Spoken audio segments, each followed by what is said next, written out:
Fear manifest is the fear is the manifestation of faith. So, if one man has faith,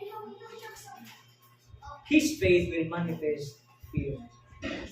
Kung sa katao na siya pagtuo sa Diyos, magpasundaya ang iyang pagtuo o pagkadlok. Pero ka nang ulit kadlok, wala sa na'y pagtuo. Isang sulti pa na siya, baba nga nagtuo siya. Isang isulti pa na to sa tumbaba nga nagtuo ta, basta di taga-bati o kadlok, wala kita nagtuo na. Wala, di taga-kadlok. Mas mo o pagbalbal, hadlok magbalbal. Pero sa Diyos, wala Diyos nagtuo, kaya di man hadlok ang Diyos. Mahimong magpagpakasala, mga tarungan pa, magiglalis pa sa Diyos. Mulalis pa. Ang pinakakatapusan na lalis, kanang Biblia, hindi mo naman sa tao, di natin mo. Katapusan mo na. Diba? Pagbasahon na ganitong mga sala, walay ko nahubog ng kasulod, siningari ang salangin. Walay bayong pagtumbol, walay makilawason, walay pagkakon, walay kawatan, walay magsisibag Diyos ng kasulod, siningari ang salangin. Tubagon na ikaw, kada, di ba natin noon, buhat naman sa tao. Muna nga, para yun lang yapon. Sa pagpakasala, kaya nga naman, hindi man mahadlok. Di ba? Pero sinuwi, nahadlok siya sa Diyos. Busa.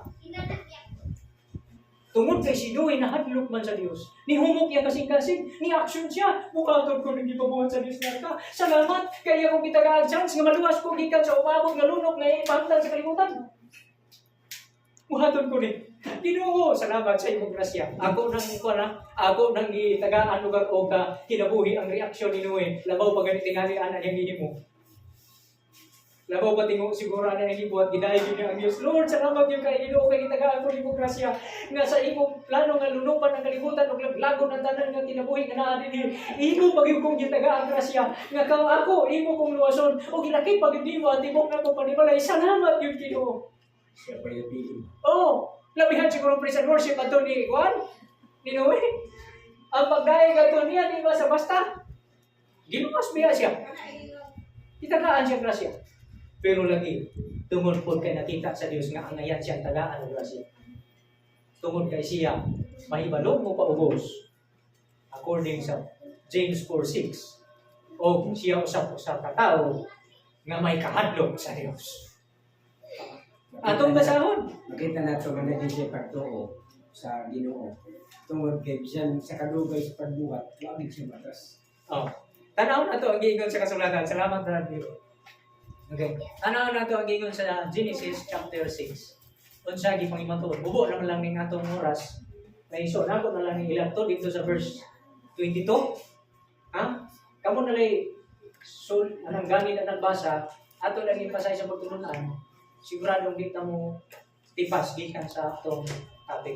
Mato pa din sa Genesis 6:22, Noah did so according to all that God commanded him, so he did. Ang kong ibasa is Modern King James Version. Unsay hubat ana sa Cebuano? Busa gibuhat ni Noe, sumala sa gisulti sa Dios kaniya gibuhat niya. Amen. Sumala kanang pulo nga sumala sa gisulti sa Dios kaniya. Wala si Noe nagbuot-buot. Anong instruction? Sunod. Detalye. Wala niya na-revise ang sugo sa Diyos kay di na niya itong lutaw, malunod na niya ito. Maot-balance niya ito kung nilinan sa itong sugod. So, tanan yung detalye sa paghingo at itong nakahon, at itong box, at itong arka. Gisunod ito niya, mga nang buti pa sa buti, kung niya itong pagsabutan na. Kay kung wala, kung ang pagtagad ni Noe sa pulong sa Diyos, pwede rin i-revise, pwede rin niyang usabon, Buwan kasi balsa. ipahaong-haong sa iyang gusto. Di ba? Hindi, sino may maluwas? Kayon sa may mahitabo, ganoy. Walay kahadlok sa Dios kay iya lang gipangin sayon nga usbon ang pulong sa Dios kanina. Sa mga isugot ko. Naabay kahadlok sa Dios nga makita. Na wala tayong mabasa diha sa Genesis 6:1-22 nga pulong nga nahadlok si Noe. Pero naay indication nga si Noe nagbuhat sa arka tungod kay nahadlok siya. Amen. Sa pulong sa Dios, siya may kadlok sa Dios. O kana i-explain dito sa writer sa Hebrewanon O mabasa sa Hebrews chapter 11, verse 7, nga tungod ay ito sa kahadlok, si Noe, inabla sa kahadlok, gibuhat niya ang arka na may nagluwa sa iyang pamilya, uwan niya. So, ang subject mga kaigsuonan diya sa Hebrews chapter 11 is about faith, pagtuo. Unya usa sa gi-examine o gi-example nila ang pagtuo ni Noe. Aron kita matudloan unsa di ay kining pagtuo. Aron kita makasabot unsa di kining pagtuo sa Dios.